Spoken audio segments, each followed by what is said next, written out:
Exodus 11, let's call this one bow down, because it is going to be a huge part of what Moses is going to say in some of his final words to Pharaoh before the death of the firstborn that is finally going to challenge Egypt to let the people of Israel go. Beginning in verse 6 of chapter 11, it's going to read, "There shall be a great cry throughout all the land of Egypt, such as there has never been, nor ever will be again.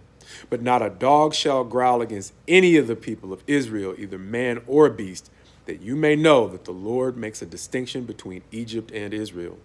And all these your servants shall come down to me and bow down to me, saying, Get out, you and all the people who follow you.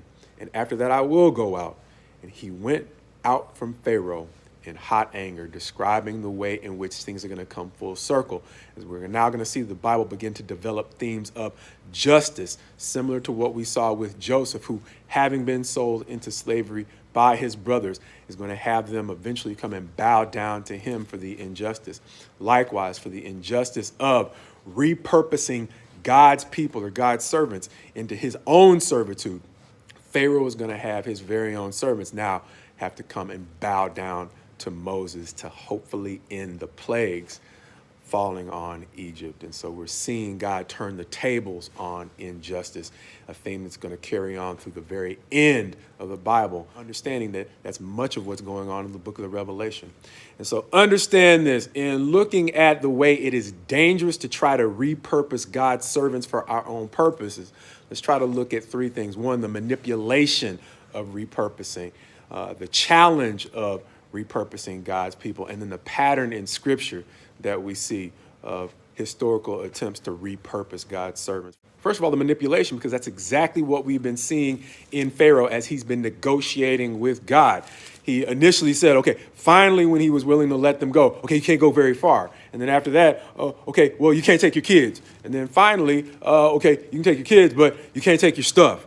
And so just listen to it. It sounds so much like, if you've ever had any experience dealing with domestic assault cases, how men will often try to manipulate distance, children, and property to control the women in their lives. But nowadays we're dealing with a situation where it's not just a one-sided thing, because the temptation is often for a person to want to control the men in their lives who they can control. And so we all have to overcome the temptation to manipulate one another for various purposes. And that's just in family relationships. But it goes beyond that. Why? Because the pattern that we see extends even into churches. Why? Because it is not uncommon for us as ministers and leaders to have to overcome the temptation to try to repurpose God's servants in the congregation as our own, or people who are serving our own purposes. But it doesn't just go one direction, because congregations have to overcome the temptation to try to manipulate the preacher to becoming a mouthpiece of their agenda. Is that just Marcus making that up? No, that's biblical, because at the end of an era in Israel, a man had gotten into the habit of purchasing a priest for service in his very own house as opposed to service in the house of the Lord. And at the end of days, Paul prophesies that there will be a habit of accumulating teachers to suit our own desires. And so it goes both ways. It is a challenge that we all have to try to overcome, the temptation to try to repurpose God's servants for our purposes. And ultimately, we just left a holiday, Juneteenth, that looks at the ways in which whole ethnicities or regions of the world had God's servants repurposed as servants of either men or other people groups. And that goes back to exactly what's going on here in Egypt, where Pharaoh is now looking at the consequences of trying to repurpose God's people or God's servants as his own.